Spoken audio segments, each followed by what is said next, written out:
Bubar, bubar, bubar, bubar. Bubar. Ambil meja dan kursimu yang ada di tempat ibadahmu itu bawa ke rumah. Mending dipakai di rumah, jangan pakai situ. Bubar. Ya Hadi, ya Bashir, ya Tabibi, Nabiyullah, khairul khalqi, khairul khalqi jami'an, lahu a'la manasibi wal marati, salatullah subhanallah. Bismillahirrahmanirrahim. Assalamualaikum warahmatullahi wabarakatuh. Kaum muslimin yang dirahmati Allah, semoga Allah senantiasa curahkan segala rahmat, segala nikmat yang berkepanjangan dan tiada kambah ujung dari dunia hingga akhirat, insyaallah. Dan Allah pun kumpulkan kita para kaum muslimin di bawah naungan Rasulullah beserta para nabi, beserta para orang-orang yang Allah kasih, Allah sayangi, Allah cinta, insyaallah, di bawah naungan Rasulullah kelak di mana tiada naungan selain daripada naungannya, insyaallah. Amin amin Allahumma amin. Kaum muslimin, pada kesempatan sore hari ini saya akan mengunggah sebuah video di mana video ini mengisahkan tentang bagaimana perdebatan nangis rumah. Baik, kamu muslimin, agak tak lama-lama ya, tak dapat pula saya bernarasi banyak karena suara saya hilang. Baik, kamu muslimin, demikian videonya. Maka ya pun ini ya melamparkan uang perak itu ke dalam bait suci lalu pergi dari situ dan menggantung diri. Nah, ini Bang. Coba catatan kakinya lihat di bawah.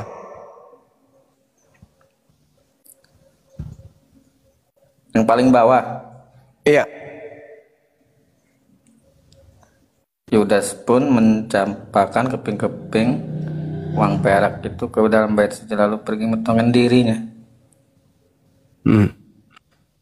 Barisan paling bawah.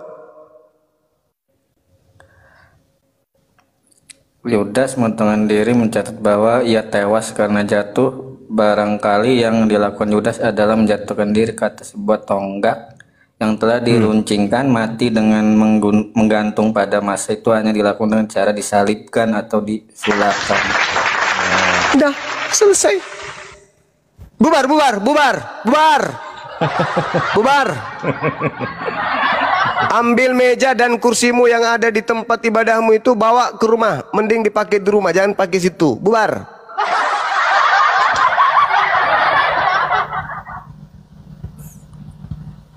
Catat dulu lah ayatnya. Nah, gitu dong. Mati saat itu hanya dengan cara dia apa? Salibkan atau disulakan. Gila ya. Udah bubar, bubar, bubar, bubar. Besok saya kirim tukang untuk merubah plafon, kasih lampu-lampu, kita bikin diskotik aja situ, kita bikin kafe. Bisa nggak? Kita rubah jadi kafe, menghasilkan itu loh.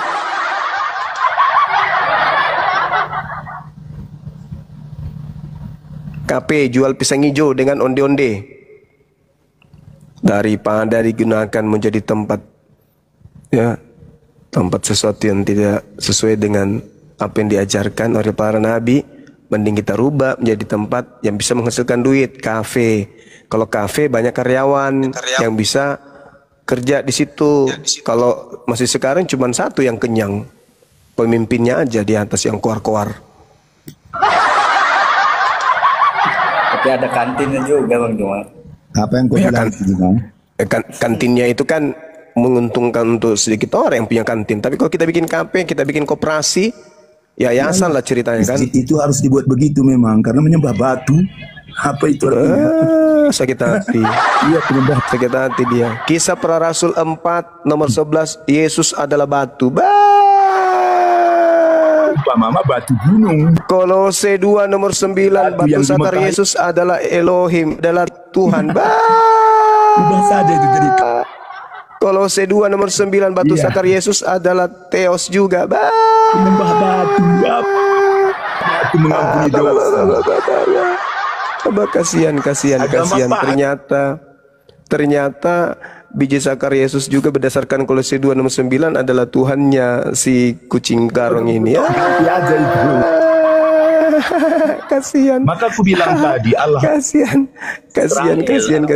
Israel nggak ada Penyembah batu. Dia ingin melumpuhkan ajaran Islam dengan menggunakan ajaran Israel, sementara dia Kristen. Lucu.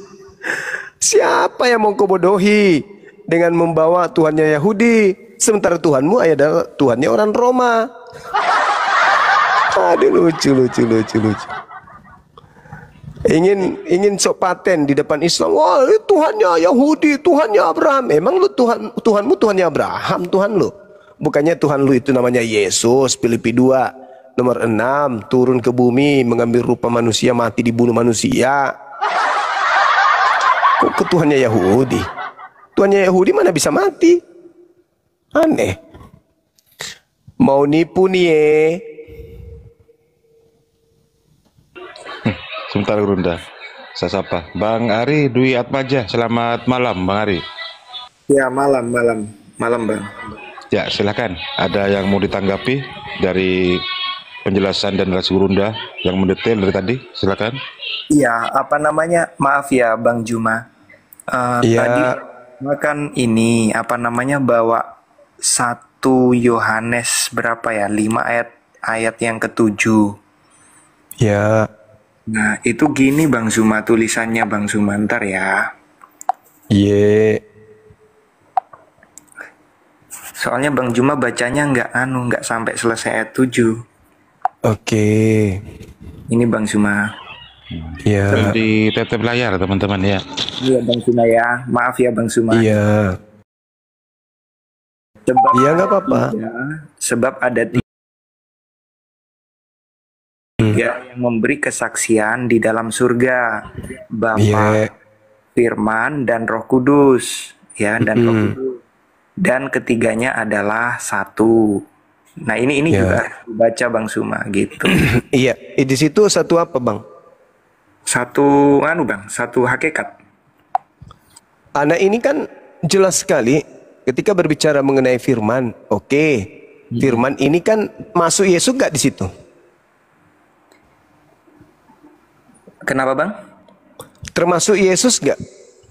Iya Bang, iya. Anak Maria?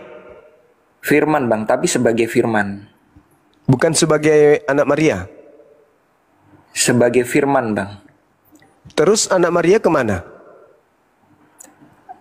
Anak Maria itu adalah kemanusiaan sang firman yang menjadi manusia gitu. Ya itulah yang kucari. Itulah yang kucari Bang. Kemanusiaan itu mana dia? Kemana dia?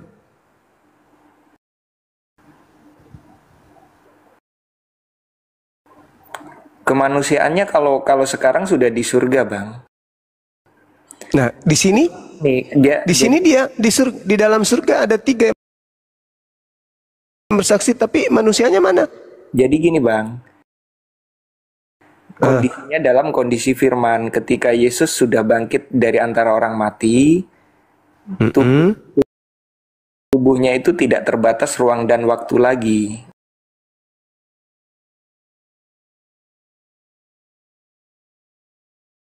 Maksudnya, mohon maaf Bang Zuma, saya kurang ngerti. Soalnya tadi Bang Zuma kan bawa 1 Yohanes pasal 5 ayat 7. Jadi di situ kan saya, Bang Zuma ini kok bacanya nggak Oh iya memang, saya tahu itu. Iya. Dan ketiganya adalah satu. Ya itu Bang ya. Nah, satunya ini yang jadi permasalahan.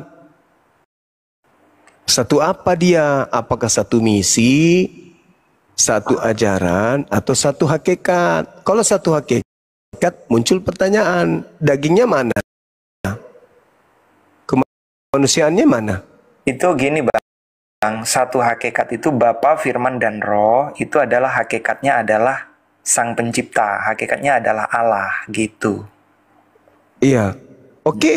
Yang saya tanya ini manusia Yesus, mana manusia Yesus? Manusia Yesus ketika dia ada di bumi, dia duduk di sebelah kanan Bapa juga sebagai anak manusia kok.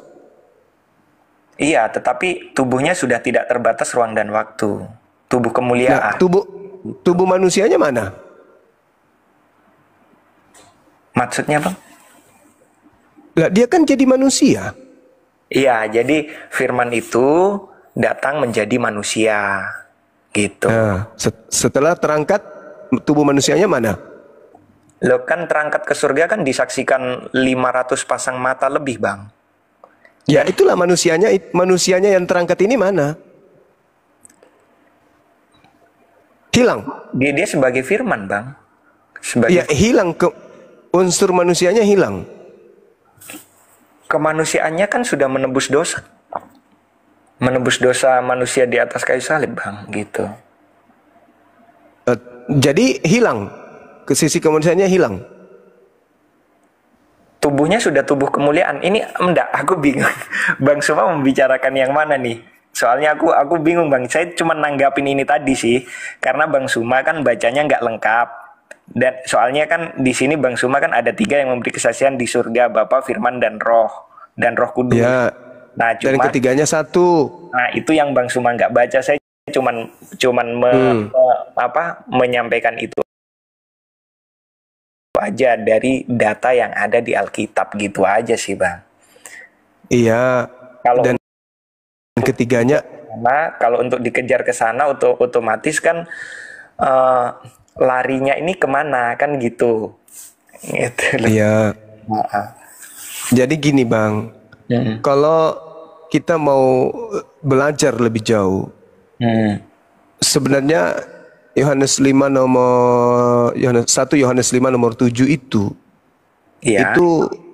tidak ada diterangkan di sana Bapa, Firman, dan Roh, dan ketiganya satu. Itu adalah kalimat tambahan. Yang diterangkan di original teksnya itu hanya ada sampai kata sebab ada 3 yang memberi kesaksian. Itu aja. Kalimat di dalam surga itu penambahan. Bapa, Firman, dan Roh Kudus, dan ketiganya satu itu juga adalah penambahan. Artinya saudara Kristen ini memang digiring untuk mendudukkan Yesus ini sebagai Tuhan. Dan anehnya Kristen mau-mau saja, padahal itu tidak ada di dalam original teksnya. Coba Anda lihat di Alkitab Sabda, nggak ada itu. Yang ada cuman sebab ada 3 yang memberi kesaksian. Nggak apa-apa 3. Yang pertama Roh Kudus, Bapa. Yang kedua Yesus. Yang ketiga adalah Roh Kudus. Nggak masalah. Tapi tidak dikatakan ketiganya adalah satu. Itu penambahan. Jadi ada kekuatan di dalam diri Kristen itu sendiri yang menggiring sesama mereka untuk saling menyesatkan satu sama lain. Makanya Yesusnya kan mengatakan waspadalah kepada penyesat. Nah, penyesat ini apapun bisa dijadikan alat untuk menyesatkan, termasuk terjemahan-terjemahan kitab mereka sendiri. Coba Anda lihat di original teksnya. Coba lihat di Alkitab Sabda tuh. Di Google yang tertulis di situ di Alkitab Sabda katanya. 1 Yohanes 5 nomor 7 ada nggak itu ketiganya adalah satu? Nggak ada. Itu penambahan.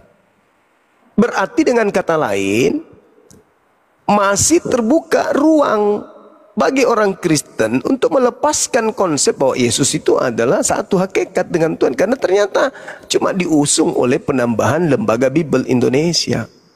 Sekarang kembali ke saudara Kristen, mau tidak belajar?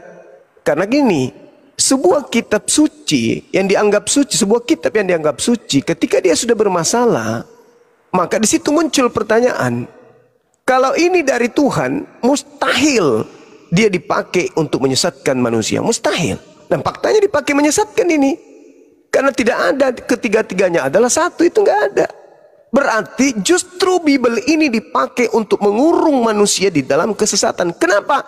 Karena tidak sesuai dengan original teksnya, ditambah-tambahin. Apa tujuannya? Supaya orang bisa terperdaya untuk percaya Yesus yang hanyalah utusan Tuhan menjadi Tuhan, satu hakikat dengan Tuhan. Bukankah itu sudah mencederai kebenaran?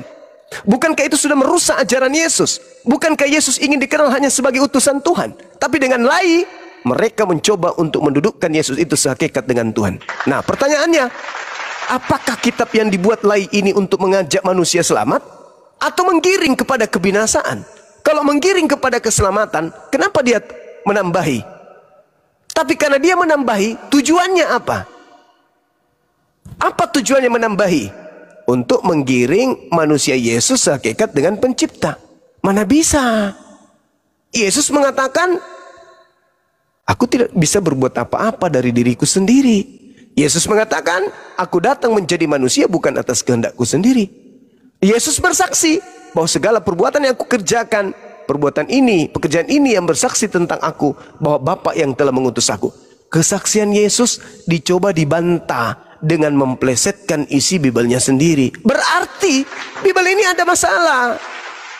Kalau Bibel ini ada masalah, apakah itu firman Tuhan? Bisakah firman Tuhan itu dirubah? Bisakah firman itu dikoreksi? Bisakah firman Tuhan itu ditambah-tambahi oleh manusia? Kalau bisa, berarti orang-orang yang duduk di lembaga Bibel Indonesia lebih Tuhan daripada Tuhan. Kenapa? Mereka lebih pintar daripada Tuhan. Faktanya, firman Tuhannya hanya sampai kepada ada 3 yang bersaksi. Tapi karena mereka menganggap firman Tuhannya ini kurang baik, kurang sempurna, mereka menambahi. Berarti mereka lebih Tuhan daripada Tuhan. Saya kalau sebagai seorang Kristen menemukan kitab saya yang menjadi panduan keselamatan saya katanya, tapi mengalami masalah seperti ini, saya berpikir saya tidak akan mungkin kemudian menerima begitu saja. Ini pasti ada yang tidak beres. Firman Tuhan kok ditambahin? Artinya yang menambahin ini lebih Tuhan, lebih pintar dari Tuhan. Yang namanya kitab suci, ketika diwahyukan, maka itulah terus sampai kiamat. Tidak boleh ditambah, tidak boleh dikurangi. Itu baru dikatakan firman Tuhan. Kenapa dia tidak bisa ditambah? Kenapa tidak bisa dikurangi? Karena level bahasa manusia, level pengetahuan manusia masih tetap di bawah, jauh dibandingkan pengetahuan Tuhan yang tertoreh dalam sebuah kitab suci. Tapi kalau ada firman Tuhan selalu ditambah oleh manusia, selalu dikurangi oleh manusia, diterjemahkan beda dengan manusia, artinya manusia ini lebih pintar daripada Tuhan, atau Tuhannya tidak maha tahu sampai kemudian firman-Nya hanyut, dimakan, ditinggalkan oleh kemampuan manusia. Manusia maju, Tuhan tidak tahu bahwa tahun sekian manusia pengetahuannya lebih hebat daripada aku. Tuhan tidak tahu. Itu tidak layak dituhankan. Al-Quran mau secanggih apapun zamannya, bertemu dengan manusia yang level apapun strata pendidikannya, apapun disiplin ilmunya, sekuat apapun dia bernarasi, Al-Quran masih jauh di atas pengetahuan manusia itu sendiri. Sehingga seberubah apapun bahasa manusia, tidak akan pernah bisa merubah kitab suci. Kenapa? Manusia punya keterbatasan. Bahasa manusia bisa berubah keadaan. Bahasa manusia mungkin mengalami distorsi, mengalami statik, dinamis, perkembangan rasa, perkembangan kata, pergeseran makna. Boleh. Tetapi itu hanya bersifat bahasa manusia. Bahasa Tuhannya tidak boleh dirubah. Kenapa bahasa Tuhan? Kok bahasa Tuhan bisa ditambah? Berarti ente lebih pintar dari Tuhan. Tuhan ente berarti tidak maha tahu. Kalau Tuhan kami umat Islam, ini sampai kiamat, miliaran tahun ke depan, bahasa manusia bertambah, bergeser maknanya, rasa bahasanya kemudian memiliki makna yang berubah.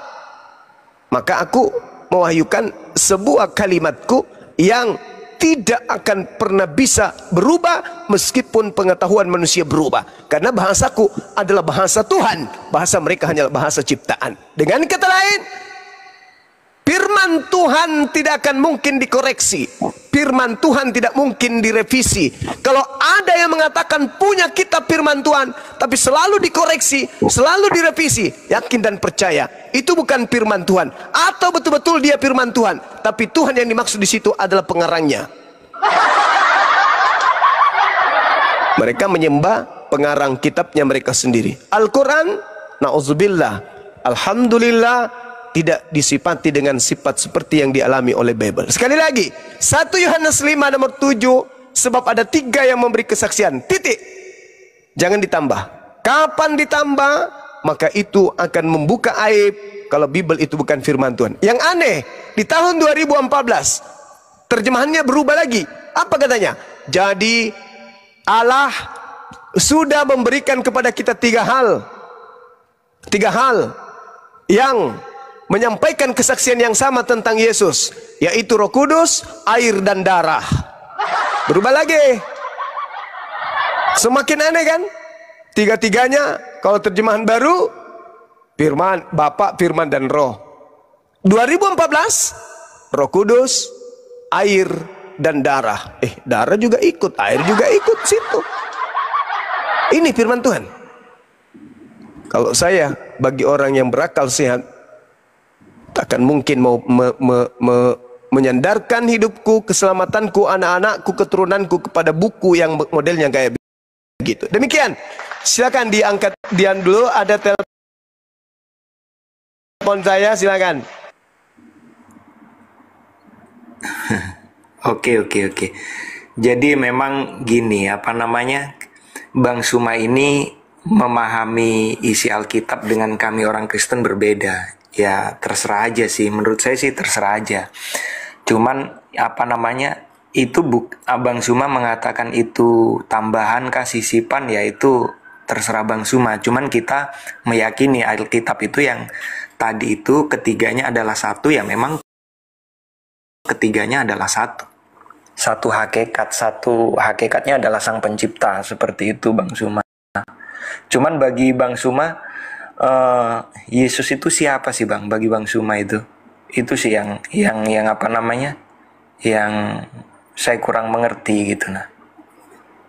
Dari segi pandang Bang Suma, Yesus itu siapa Bang sebenarnya? Oke, baik.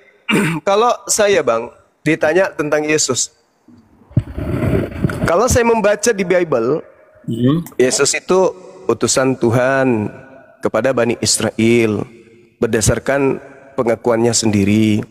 Dia diutus kepada Bani Israel saja. Lalu sebelum dia terangkat ke langit, dia berpesan kepada muridnya agar waspada kepada penyesat yang datang kepada muridnya, menyamar seperti Yesus dan berkata, akulah Kristus. Memakai nama Yesus dan berkata, akulah Kristus. Mereka akan menyesatkan banyak orang. Jadi sepeninggal Yesus ada dua. Yang pertama, orang-orang yang memakai namanya, mengatasnamakan namanya, mengajarkan ajaran mengatasnamakan nama Yesus. Yang kedua adalah penyesat itu sendiri yang datang muncul sebagai Yesus Kristus. Nah, Yesus katakan itu, sebab Mesias-Mesias palsu dan nabi-nabi palsu akan datang sekiranya mungkin menyesatkan banyak orang. Matius 24 dan seterusnya. Artinya ketika saya ditanya, siapa Yesus itu? Yesus ada dua dalam Bible. Yang pertama, utusan Tuhan ke tengah Bani Israel yang mengajarkan firman Tuhan kepada Bani Israel, yang mengaku dirinya hanya untuk Bani Israel. Sedangkan yang kedua, setelahnya muncul juga penyesat memakai nama Yesus agar mereka kemudian menyesatkan banyak orang. Matius 24 nomor 3, nomor 4, nomor 5 sampai nomor 30. Demikian. Oke. Cuman gini Bang Suma, saya ingin diskusi singkat aja ya kita biar saya juga mengerti juga. Kalau Bang Suma mengatakan Yesus itu adalah utusan, ya kita memang mengakui juga, kita umat Kristen juga mengakui Yesus itu adalah utusan. Cuman kita juga mengakui bahwasanya Yesus itu adalah firman Allah yang menjadi manusia, dan firman itu adalah Allah itu sendiri. Itu terdapat dalam 1 Yohanes 1 ayat 1 Yohanes ayat 1. Nah ini Bang, kalau misalkan ya Bang ya, sebentar tak buka ya Bang ya kameraku ya. Yesus adalah utusan itu ada sih Bang, sebentar.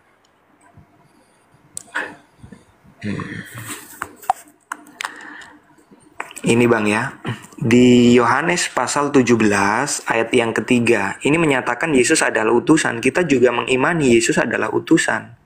Ini Bang ya, inilah hidup yang kekal itu, yaitu bahwa mereka mengenal Engkau satu-satunya Allah yang benar, ya, dan mengenal Yesus Kristus yang telah Engkau utus. Tapi di ayat selanjutnya Bang, akan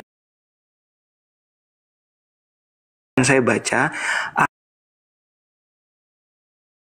aku telah mempermuliakan Engkau di bumi dengan jalan menyelesaikan pekerjaan yang Engkau berikan kepadaku untuk melakukannya. Oleh sebab itu, ya Bapa, permuliakanlah aku padamu sendiri dengan kemuliaan yang kumiliki di hadiratmu sebelum dunia ada. Jadi di sini Bang menerangkan bahwasanya Yesus itu memiliki kemuliaan sebelum dunia ada. Nah, jadi Yesus itu juga sudah ada sebagai Sang Firman. Yesus itu sudah ada sejak kekekalan Bang. Itu pemahaman kita orang Kristen. Jadi Bapa, Firman, dan Roh Kudus itu sudah ada sejak kekekalan. Bapa itu memiliki kedaulatannya sendiri, Anak memiliki kedaulatan sendiri sebagai Sang Firman, Roh Kudus memiliki kedaulatannya sendiri, tetapi bukan 3 kedaulatan, melainkan 1 kedaulatan. Bapa adalah Allah, Roh Kudus adalah Allah, Firman adalah Allah, tapi bukan 3 Allah, melainkan 1 Allah. Seperti itu Bang, pemahaman kita di kekristenan. Tapi Bang Zuma, sekali lagi, kalau misalkan pemahaman Bang Zuma berbeda dengan pemahaman orang Kristen sih, nggak masalah. Kita memahami aja sih Bang, seperti itu Bang. Makasih. Iya, baik. Jadi di dalam pengajaran Kristen itu sendiri ada yang disebut antikristus. Antikristus itu apa? Antikristus itu adalah mereka yang menolak Bapa dan juga menolak Anak. Saya mengatakan begini dalam forum diskusi. Kristen itu adalah kelompok manusia yang menolak Bapa. Kenapa saya katakan Kristen ini adalah kumpulan manusia yang menolak Bapa? Karena Bapa itu adalah hakikat yang tidak serupa dengan makhluk. Bapa itu bukan manusia dan bukan anak manusia. Bapa tidak pernah dibentuk menjadi manusia. Itu yang pertama.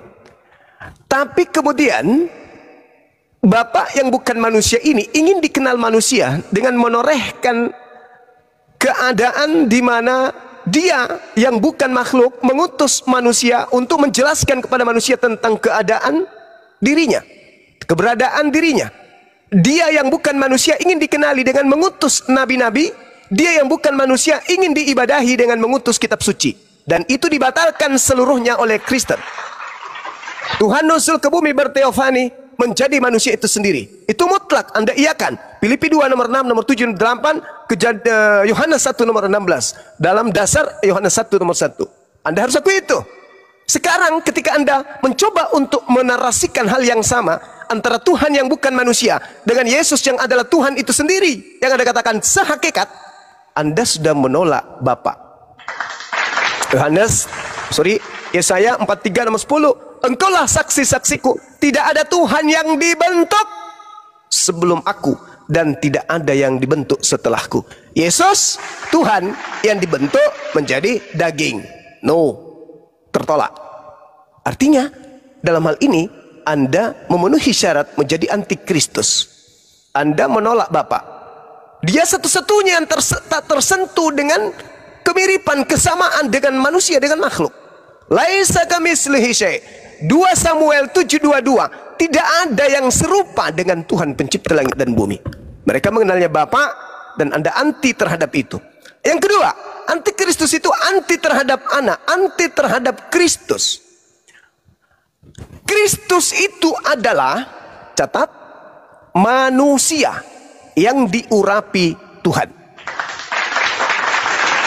Antikristus itu adalah dia yang pergi ke seluruh dunia yang tidak mengaku Yesus datang sebagai manusia. Orang Kristen ditanya, Anda percaya Yesus datang sebagai manusia? Percaya. Oke, tepuk tangan untuk itu. Intip di gereja, benar enggak ucapan mereka kalau mereka itu percaya Yesus itu datang sebagai manusia? Begitu kita intip di gereja, ternyata dia nyembah kepada Yesus yang manusia ini. Berarti mulut mengaku manusia, praktik mengaku Yesus Tuhan. Sementara Tuhan itu Bapa satu-satunya. Yesus gak boleh masuk ke situ. Berarti dia menolak Bapa, menolak Anak.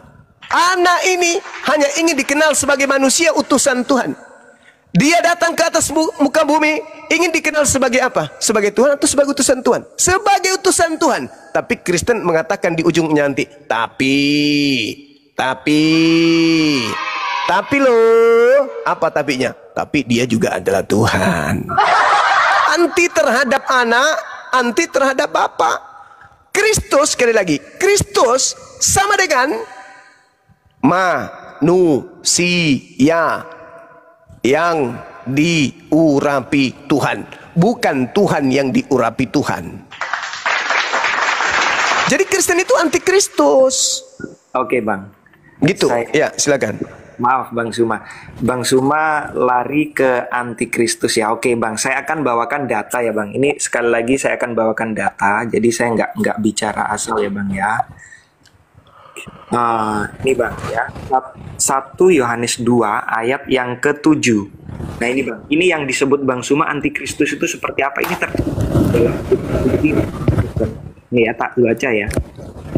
Sebab banyak penyesat itu 1 Yohanes 2 ayat 7. Nah, sebab banyak penyesat telah muncul dan pergi ke seluruh dunia yang tidak mengaku bahwa Yesus Kristus telah datang sebagai manusia.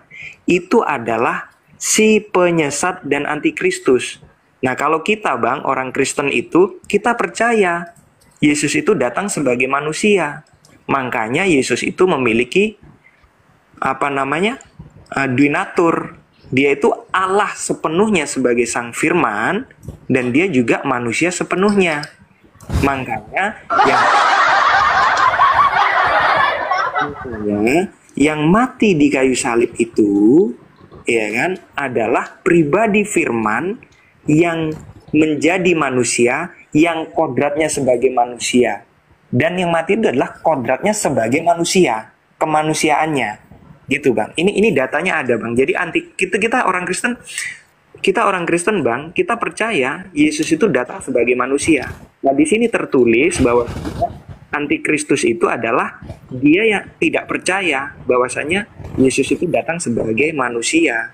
Begitu Bang Suma. Jadi mohon maaf Bang kalau kita ada ayatnya dan kita bukan antikristus gitu Bang Suma. Makasih Bang. Oke, baik. Ketika Anda percaya Yesus datang sebagai manusia, Yesus itu manusia sepenuhnya atau Anda percaya dia masih punya sisi ketuhanan? Dia itu adalah firman Allah yang menjadi manusia. Apakah dia memiliki sisi selain manusia? Iya, dia juga Allah Berarti sepenuhnya. Anda tidak percaya. Berarti Anda tidak percaya. Anda tidak percaya kalau dia itu datang sebagai manusia. Kenapa? Karena Anda masih percaya kalau dia itu juga datang sebagai Tuhan. Itulah antikristus. Ucapan. Nih, Anda coba lihat di dalam 1 Yohanes 2, 18, 19. Anak-anakku, waktu ini adalah waktu terakhir. Dan seperti yang telah kamu dengar, seorang antikristus akan datang. Sekarang telah bangkit antikristus. Pertanyaan saya, sekarang yang dimaksud di situ kapan?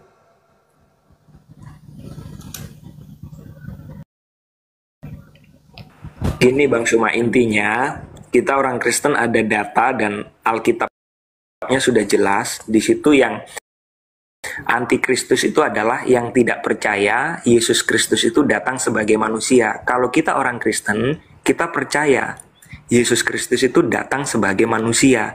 Makanya itu adalah Buktikan dong. Buktikan. Kalau Anda percaya sebagai manusia, kenapa Anda tuhankan? Kan itu. Karena kan ada alasannya. karena dia memang Tuhan. Berarti Anda nggak percaya. Anda tidak percaya kalau dia itu datang sebagai manusia. Karena Anda masih menuhankan dia. Sama seperti ketika Anda ditanya, apakah Anda percaya ini adalah baju? Percaya. Tapi ketika ada orang mengatakan, tapi dia juga adalah sepatu loh. Tapi Anda juga mengatakan, iya sih, dia juga sepatu. Berarti Anda ragu, Anda tidak percaya. Anda jatuh kepada hal di mana Anda mencoba untuk mengatakan dia manusia supaya tidak dianggap antikristus. Tapi pada dasarnya Anda mempraktekkan dia itu adalah Tuhan. Anda percaya dia datang sebagai manusia? Percaya. Selesai. Kalau percaya, ya percaya. Yang namanya percaya itu Bang, yakin. Beriman kepada keadaan itu. Sekarang Anda menuhankan dia, berarti Anda tidak percaya. Apa yang Anda ucapkan itu tidak sesuai dengan fakta berarti. Oke Bang, jadi gini Bang Suma. Memang pemahaman kita ya kan, Bang Suma sebagai iman di luar kekristenan itu memahami Alkitab dengan cara berbeda, itu sih nggak apa-apa Bang. Nggak Oke, apa-apa. oke, baik. Saya hargai itu. Sekarang yang saya tanya tadi, anak-anakku, waktu ini adalah waktu terakhir. Seperti yang telah kamu dengar, seorang antikristus akan datang. Sekarang, dalam bahasa Yunani sekarang itu penekanannya nun.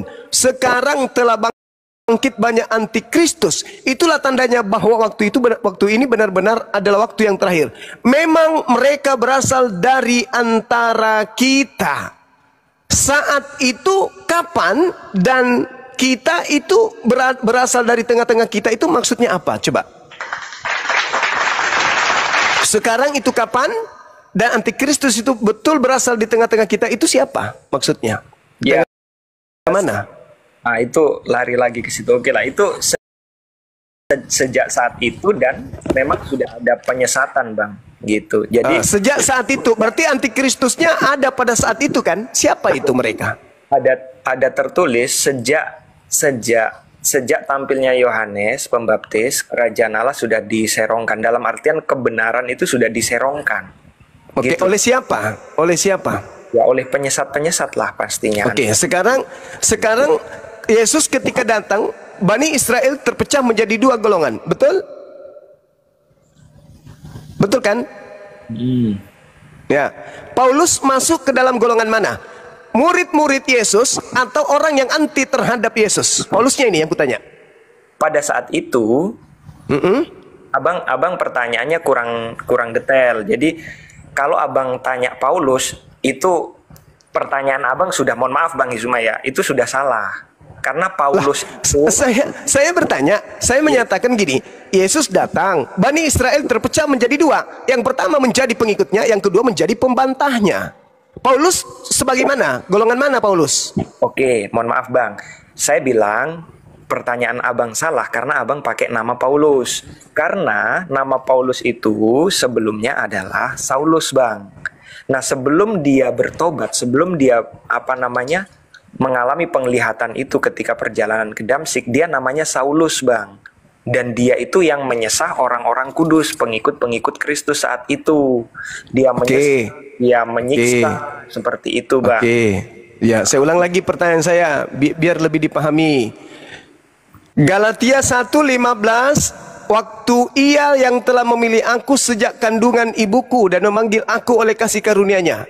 Paulus mengaku dipilih dari sejak kandungan ibunya. Oke, Galatia 1:15. Pertanyaan saya, ketika Yesus datang di tengah-tengah Bani Israel termasuk Paulus atau Saulus itu terpecah dua. Bani Israel terpecah dua. Ada yang menjadi pengikut Yesus, ada yang menjadi pembantah Yesus, yang kemudian menganiaya murid-murid Yesus. Pertanyaan saya kepada saudara, Saulus masuk dalam golongan mana? Muridnya atau pembantai murid Yesus? Iya, dia termasuk pada saat itu termasuk kepada orang-orang yang mengejar murid-murid Tuhan Yesus dan menyesat. Berarti dia bukan. Berarti Saulus ini bukan masuk dalam kelompok murid. Iya, pada saat itu bukan. Bagus. Sekarang pertanyaannya, yang bukan murid ketika mau dia anggap murid, apa yang dia lakukan? Dia tidak mau dianggap murid Bang, tetapi dia ditangkap memang sama Tuhan Yesus. Dia mengalami. Jadi supaya dia bisa menyamar sebagai murid, betulkah orang ini harus ngaku-ngaku bertemu dengan Yesus? Betulkah dia mengaku-ngaku utusan Yesus? Betulkah kemudian dia membantah semua ajaran Yesus? Apa katanya tadi? 1 Yohanes yang saya bacakan kepada saudara, Yohanes 2:18. Memang antikristus itu berasal dari tengah-tengah kita, tetapi mereka tidak sungguh-sungguh termasuk kita. Sebab jika mereka sungguh-sungguh termasuk pada kita, niscaya mereka tetap bersama dengan kita. Tetapi hal itu terjadi sudah menjadi nyata bahwa tidak semua mereka sungguh-sungguh termasuk pada kita. Pertanyaan selanjutnya adalah, pertanyaan yang harus kemudian saudara jawab adalah, apakah Paulus mengajarkan Yesus itu adalah manusia datang sebagai manusia, atau memang dia mencanangkan ajaran Yesus itu adalah Tuhan yang nusul menjadi manusia, atau dia adalah Tuhan yang cuman sementara aja menjadi manusia.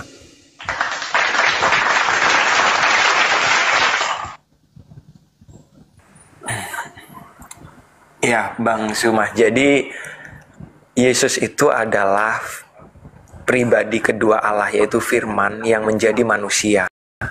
Dan Paulus mengakui juga. Jadi Bang, gini Bang. Nah, antikristus tadi apa Bang? Apanya Bang? Antikristus tadi apa? Ya, antikristus yang tidak percaya Yesus datang sebagai manusia. Oke, Yesus datang sebagai manusia. Kan kita percaya. Sekarang Anda percaya Yesus datang sebagai manusia? Iya, percaya. Berarti manusia? Iya, manusia sepenuhnya sama dengan kita. Cuman dia itu cuman beda. Ada cumannya. Ini antikristusnya kelihatan nampak. Karena ada cumannya. Kalau kami umat Islam, wahai Bang Suma, ya Paman, apakah Anda percaya Yesus datang sebagai manusia? Percaya. Sampai kapan kemudian? Selama-lamanya. Dia tidak pernah berubah menjadi kodok, apalagi berubah menjadi Tuhan. Itu baru bukan antikristus. Ente berpura-pura. Makanya dikatakan memang dia berasal dari antara kita, tapi tidak sungguh-sungguh. Oke. Jadi tidak sungguh-sungguh antikristus itu. Mulut mengatakan Yesus itu manusia, tapi sambil kedip-kedip mata, tapi dia juga adalah Tuhan loh. Tidak sungguh-sungguh. Kata penulis Yohanes, memang mereka berasal dari tengah-tengah kita, tetapi mereka tidak sungguh-sungguh. Berarti hanya menampakkan sisi, oh iya memang dia manusia loh, tapi mereka membentuk kelompok baru, melantik Yesus itu sebagai Tuhan. Itulah kalian antikristus. Jadi gini, yang saya maksud dia sepenuhnya manusia. Saya bilang cuma tadi itu cuman beda, manusianya sama Bang Suma sama saya beda karena dia manusia suci. Dia lahir dari Roh Kudus. Kalau kita Bang Suma, saya mohon maaf, kita lahir dari hubungan suami istri kan, bapak dan ibu gitu. Dan dia bukan Tuhan kan? Dia Tuhan sepenuhnya manusia. Nah itulah yang kusebut kamu saudaraku berpura-pura. Mulutmu itu sopaten biar dianggap wah pengikut, tapi Anda itu antikristus. Gini. Saya percaya. Oh ya? Yakin? Yes, percaya Yesus datang sebagai manusia. Wah, tepuk tangan lah orang-orang itu ya kan ya. Oh hebat kali. Dia percaya. Lu mau kemana? Ya seperti biasa bro. Kemana? Ini kan hari Minggu. Mau kemana? Ke gereja ngapain? Nyembah Yesus lah. Antikristus ini hebat kali bah. Dia mengatakan dirinya itu mengaku Yesus manusia sepenuhnya. Sungguh-sungguh datang sebagai manusia. Tapi tak ada tapinya. Apa tapinya? Berarti Anda pendusta, Anda pembohong. Anda mengatakan Yesus itu datang sebagai manusia, tapi Anda tuhankan. Berarti kenapa Anda menuhankan Yesus? Kenapa Anda menuhankan Yesus? Karena dia Tuhan yang menjadi manusia. Itulah bukti bahwasanya Anda berpura-pura. Sekarang begini bang. Coba. Saya uji. Saya uji kesalahan Anda. Saya uraikan kesalahan Anda dengan pertanyaan sederhana. Kesalahannya di mana? Kalau kita Oke, baik. Dengarkan saya. Silakan. Apakah yang Anda sembah bernama Yesus itu manusia yang menjadi Tuhan? Yang saya sembah adalah manusia Yesus Kristus. Dia adalah Tuhan yang menjadi manusia. Sekarang yang Anda menjadi manusia nih, dia datang sebagai manusia. Pertanyaan saya, apakah yang Anda sembah itu adalah manusia yang menjadi Tuhan? Bukan manusia yang menjadi Tuhan, itu tadi. Sudah selesai. Bukan manusia. Berarti Anda tidak kemudian meyakini sepenuh hati kalau Yesus itu datang sebagai manusia. Andai saja ketika saya bertanya, apakah Anda yakin dan percaya Yesus itu manusia menjadi Tuhan? Dan Anda mengatakan, ya saya yakin. Tadinya dia adalah manusia. Tetapi karena Bapa di langit menjadikannya menjadi Tuhan, maka dia tadinya manusia dilantik menjadi Tuhan. Itu baru Anda saya katakan bukan masuk dalam golongan 1 Yohanes 2:18-19. Tapi karena Anda mengatakan dia bukan manusia menjadi Tuhan, tetapi dia adalah Tuhan yang datang dalam rupa manusia, lalu sebagai manusia dia menjadi Tuhan. Itu artinya Anda tidak percaya kalau dia itu adalah datang sebagai manusia. Saya percaya Bang, percaya Yesus datang sebagai manusia. Cuman pertanyaan abang itu ketika dijawab satu sisi akan salah, ketika dijawab satu sisi juga akan salah.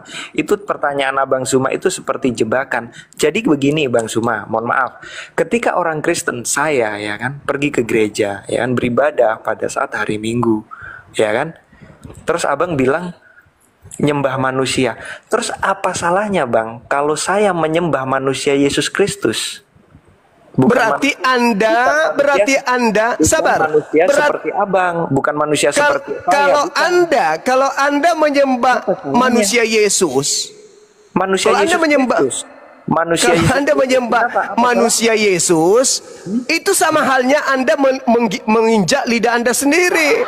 Berarti Anda antikristus. Sekarang saya tanya sama saudara, bolehkah kemudian manusia itu disembah menurut Tuhan? Manusia seperti abang nggak boleh disembah. Tapi manusia seperti Yesus boleh? Bukan seperti Yesus, tetapi manusia Yesus Kristus nggak apa-apa. Oh, antikristus Anda. Anda antikristus berarti. Aku antikristus. Sekarang begini. Sekarang Kristus itu apa, Bang? Kristus itu apa? Kristus itu apa dulu? Diurapi. Apa yang diurapi?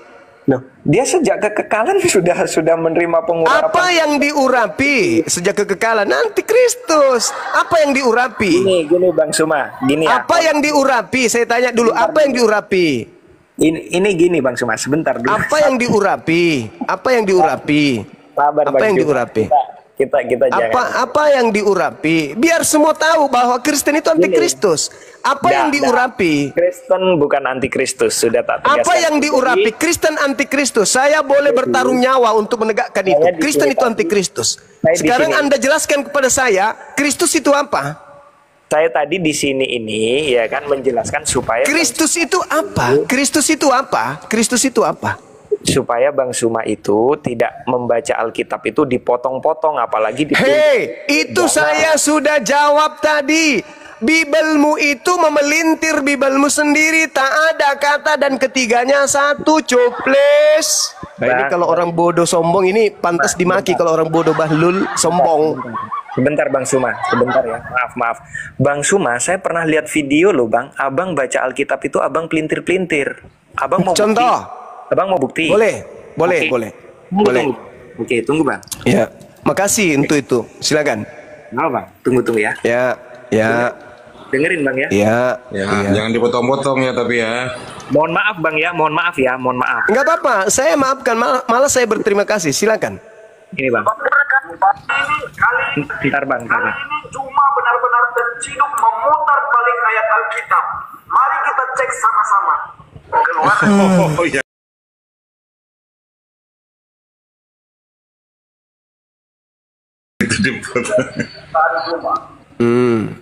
Haruslah kau jauhkan dirimu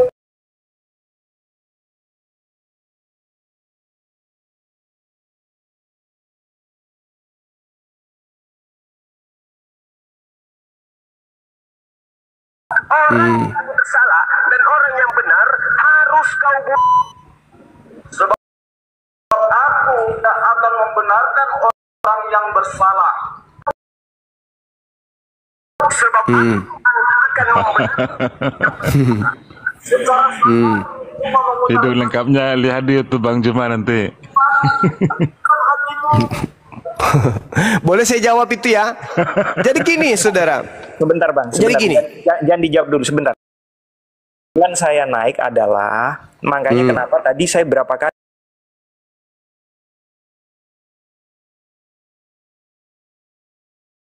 ya data gitu Bang. Maksud saya gini Bang. Kenapa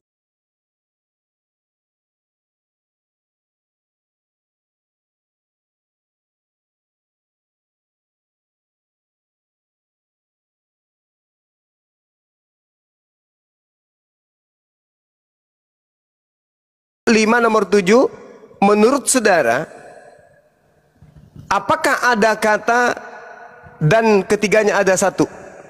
Atau itu penambahan, pelintiran Bible, penulis di Bible, di lembaga Bible? Jawab Bang Suma yang memelintir atau lembaga Anda?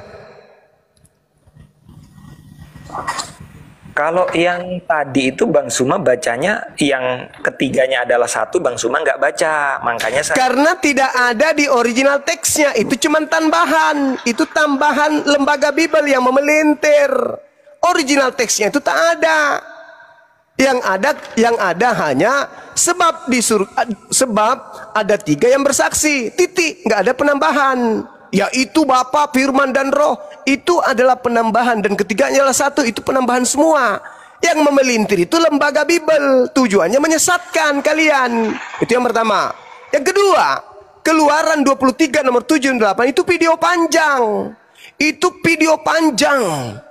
Video panjang di mana dalil Keluaran 23 nomor 7 dan 8 ini, kalau penyaliban Yesus itu benar adanya, kalau penyaliban Yesus itu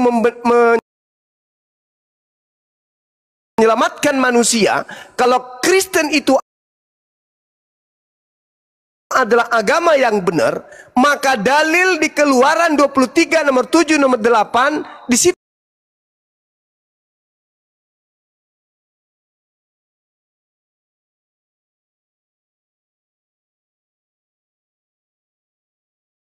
membenarkan orang yang bersalah.